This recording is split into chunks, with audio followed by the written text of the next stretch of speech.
একসময় সারা বিশ্বের মোবাইল মার্কেটে রাজ করা নোকিয়া ফোনকে আজ আর প্রতিযোগিতার বাজারে খুঁজেই পাওয়া যায় না। কি এমন হলো একটা বেস্ট সেলিং কোম্পানির যাতে মার্কেট থেকেই পুরোপুরি উধাও হয়ে গেল তারা?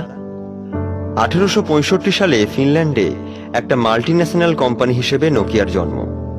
বহু বছর ধরে বাড়িতে রাখার ডায়াল ফোন বানাতে বানাতে নোকিয়া কোম্পানি প্রথম বাজারে নিয়ে আসে কার ফোন, অর্থাৎ গাড়ির মধ্যে থাকা ফোন।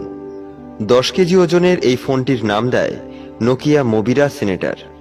তারপর নোকিয়া কোম্পানি ভাবল এমন এক ফোন বানানোর কথা যা লোকে হাতে নিয়েও ঘুরে বেড়াতে পারবে। তাই তারা 1984 সালে তৈরি করল 5 কেজি ওজনের পৃথিবীর প্রথম ট্রান্সপোর্টেবল ফোন, নোকিয়া মোবিরা টকম্যান। কিন্তু মাত্র 3 বছরের মধ্যেই গোটা বিশ্বকে আবারও চমকে দিল নোকিয়া। ফোনের ওজন 5 কেজি থেকে 800 গ্রামে নামিয়ে আনলো তারা। নাম দিল নোকিয়া মোবিরা সিটিম্যান। 1987 সালে বাজারে আসা এই সিটিম্যানই বদলে দিল নোকিয়া কোম্পানির ভাগ্য।